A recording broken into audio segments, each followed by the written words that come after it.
कधीच नाही चुकणार तुमचे फेवरेट टीव्ही शो झी5 सोबत, तेही एकदम फ्री. सगळ्या जणी तुम्ही नोकरी करता 12-12 कधी कधी जास्त वेळ कारण वेगवेगळे अनुभव असतात. काय सांगू शकाल कधी आठवण सांगायची झाली तर कोण सांगेल? मी खारघरला होती बंदोबस्तला. तिथे बंदोबस्तला असताना एक बाईकवाला हेल्मेट घालून येत होता, म्हणजे मुंबईला चाललेला. तो गाडी त्याची घसरली आणि तो पडला. मग आम्ही तिथे असताना आम्ही त्याला उचललं, जेंट्स पोलीस होते त्यांनी. पण त्यावेळेस त्यांनी आम्हाला एक सांगितलं की तुम्ही आम्हाला सांगताना हेल्मेट घालणं किती जरुरीचं आहे, की त्याच्यामुळे आम्हाला समजलं. कारण की हेल्मेट घातल्यामुळे तो वाचला, नाही तर हेल्मेट नसतं तर त्याच्या डोक्याला लागला असतं, कारण की बाजूलाच फुटपाथ होता. त्यामुळे हेल्मेट दुचाकीवरती घालणं ही किती आवश्यक आहे या प्रसंगातून जाणवलं. अजून कोणाचं काय? एक ॲटो रिक्षा होती, त्याच्यामध्ये कोण पॅसेंजर नव्हते. ते देवाच्या कृपेने म्हणजे खरंच खूप चांगली गोष्ट आहे. ती रिक्षा आहे ना रस्त्याच्या मध्ये सर पलटी झाली, पण लोकांचा दृष्टिकोन बघा कसा असतो. म्हणजे त्या रिक्षावाल्याला उचललं कोणीच नाही, सगळे साईडून सर रिक्षा चाललेल्या एसट्या थांबलेल्या त्याच्या मागे, की तो रिक्षाला का स्वतःहून तो उठण्यासारखा नव्हता, कारण की त्याची पूर्ण पलटी झालेली रिक्षा. टू व्हीलर साईडून चालल्यात, कार चालल्या सर्व साईडून. मग कोणीही थांबून बाबा त्याला हेल्प करावी हा लोकांचा दृष्टिकोन आता राहिलेला नाही. कारण की त्यांना असं वाटतं त्या माणसाला जर हेल्प केली तर आपल्याला पोलीस स्टेशनला जावं लागेल किंवा पोलीस आपलं स्टेटमेंट घेतील, मग हॉस्पिटलमध्ये टाईम जाईल. हा लोकांचा दृष्टिकोन झाला. मग हा चेंज झाला पाहिजे खरं, म्हणजे गरज आहे आता. मदत करणं हा प्रकार नाही, मोबाईल घेऊन शूटिंग करायला सगळे पहिले असतात. म्हणजे हा दृष्टिकोन, हा शूटिंग करणं हा. आणि तिथे दोघा ठिकाणचं ते चाललेलं. माझं असं हे झालं ना, म्हणजे म्हटलं काय तुमचं ह्याला उचलणं बाजूला आणि तुम्ही सरळ सरळ शूटिंग करताय. मग त्यांचं सगळ्यांना त्यांना लाज वाटली आणि त्यांनी बंद केलं आणि मग ते काका गेले. म्हणजे एक सांगायचं दृष्टिकोन असतं की सगळ्यांनी दृष्टिकोन बदला, एकमेकाच्या मदतीला धावून गेलं पाहिजे. तो त्याच्यावर आलेला प्रसंग कधी आपल्यावर आला तर काय हा विचार केला तर प्रत्येक जण मदतीला जाऊ शकतो. बरोबर. आजचा हा आनंदाचा काहीसा वेगळा प्रसंग आहे. जेव्हा फोन आला होम मिनिस्टरचा, काय होती भावना? खूप म्हणजे एक्साइटेड झालं. खूप छान. सर मी एक सांगते, माझ्या सासूबाई ज्या आहेत त्या आपला प्रोग्राम जवळजवळ मला वाटतं त्या नेहमीच बघतात. एकही एपिसोड चुकवत नाहीत त्या, आणि त्यांना फार आवडतं तुम्ही आणि प्रोग्राम. त्यामुळे मी जेव्हा त्यांना सांगितलं ना की मला आहे तुम्ही झालं, मला जायचं आहे, जाणार आहे, त्या इतक्या खुश. त्या समोर मला उखाणा सांगत होत्या. सासूबाईंच्या आवडीचा उखाणा हातावर लिहून आणलेला आहे. बघू ना काय लिहिलं, दाखवा ना. असा हात करा ना. काय सासूबाईंनी लिहून दिलाय हो, तुम्हाला काय बोला. अंगणात होती तुळस, तुळशीला लावते दिवा, अमोलरावांसारखा जोडीदार जन्मजन्मी हवा. तुम्ही घ्या उखाणा. खान तिथे माती, महेशराव माझे पती, मी त्यांची सौभाग्यवती. जन्म दिला मातेने, पालन केले पित्याने, सचिनचं नाव घेते पत्नी या नात्याने. रुसलेला राधेला कृष्णा म्हणतो हास, नागनाथचं नाव घेते तुमच्यासाठी खास. रुसलेलीच असते वाटतं. चांदीच्या निरंजनाला लावते तुपाची वार, विजयरावांचं नाव घेते आदेश बांदेकरांसाठी खास. भोळ्या शंकराला बेलाची आवड, पंकजरावांची पती म्हणून केली मी निवड. काय सांगता तुम्ही केली? असं कसं नाही, घ्यावाच लागेल. आम्ही सांगितलं तर आत्तीचा करायला या लवकर. हा. लहानपणीच्या खेळात असते दांडू आणि विटी, प्रकाश रावांचं नाव घेते, सिग्नल तोडल्यावर वाजवते मी शिट्टी. अरे वा, काय बात. बोला. सह्याद्रीच्या पठारी बर्फाच्या राशी, राहुल रावांचं नाव घेते आज होम मिनिस्टरच्या दिवशी. बघा आज कसं झालंय माहितीये, मी पोलीस स्टेशन मध्ये आहे आणि ह्यांनी सिग्नल तोडलाय असे चेहरे झाले. आपण माझे मिस्टर सर ट्रॅफिक पोलीसच आहेत. हो का? Yes sir. अच्छा, कुठे असतात ते? आता सध्या HSP ला नेमणुकीला आहेत, हायवे ट्रॅफिक. मग तुमचं लग्न कसं जमलं?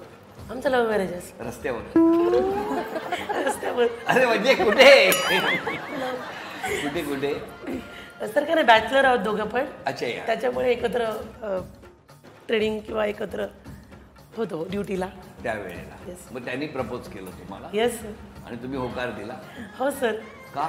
स्वभावाला ते छान आहेत, मॅच पण खूप छान आहे. त्याच्यामुळे मॅरेज मटेरियल होतं, मग लग्न करून टाकलं. अरे वा. तुमचं कसं काय? आमचं अरेंज मॅरेज आहे. उरणमधल्या उरणमध्ये? हो. कसं काय? माझे वडील आणि माझे सासरे एकत्र काम करत होते. तुम्ही काय बघत होता एकमेकांना? नाही.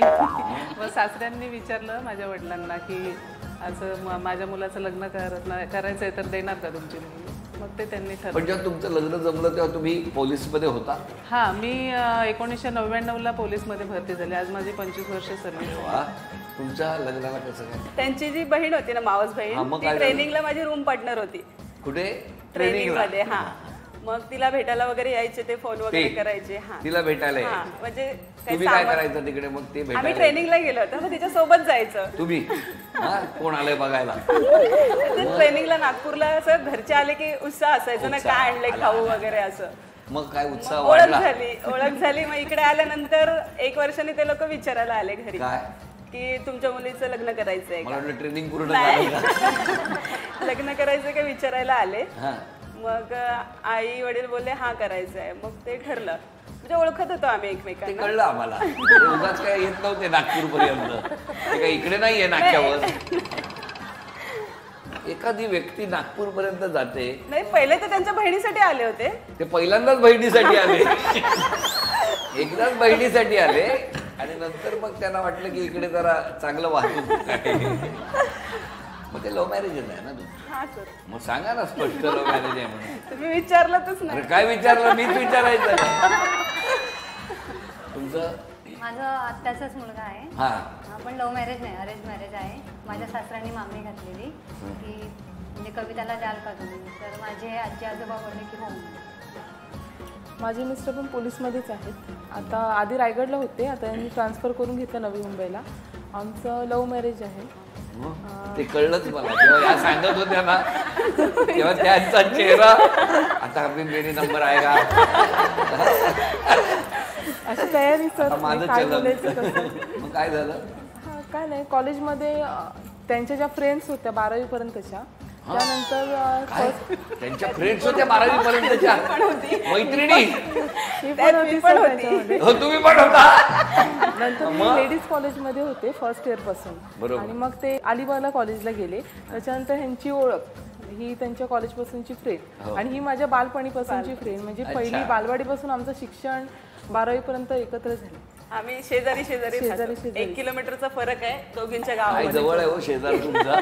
मला वाटलं म्हणजे एक भिंत आहे मध्ये म्हणतात की काय. नाही, 1 किलोमीटर असेल तरी माझ्या घराच्या दरवाजातूनच ते असं हायवे आहे ना, मग तिथून पुढे जातं. मग काय झालं? तशी झाली ओळख. यायचे फ्रेंड्सला वगैरे भेटायला आणि पोयनाडला जायची मी कॉलेजला.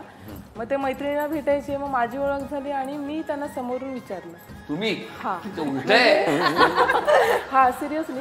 म्हणजे मी विचारलं त्यांना, कारण की ह्यांच्या सगळ्यांकडून मी त्यांच्याबद्दल खूप ऐकलेलं की राहुल पाटील असं आहे. राहुल पाटीलच बोलायची त्याला. राहुल असा आहे, स्वभाव असा. म्हटलं कोण आहे हा राहुल पाटील? म्हटलं बघूया. मग ते एकदा दोनदा ओळख झाली. मग नंतर मी विचारलं त्यांना की माझं असं असं विचार आहे, तुमचं काय? तर ते बोलले की घरातले एक्सेप्ट नाही करणार. का? तर मी हाईट आमच्या दोघांची इक्वल आहे. म्हणतो तू उंच, मग कसं हे ते. मग नंतर झाले घरातले दोघांचे ॲग्री झाले. शिडी घेऊन लग्नात दोघेही शिडीवर उभे असं नाही ना लग्नात? नाही. मग आले ती रिसर मागणी वगैरे टाकली घरी माझ्या. मग झालं. आतापर्यंत 14 वर्ष शिट्टी वाजली, गाडी सुटली. झी5 ॲप डाउनलोड करा आणि पहा सर्व एपिसोड्स एकदम फ्री.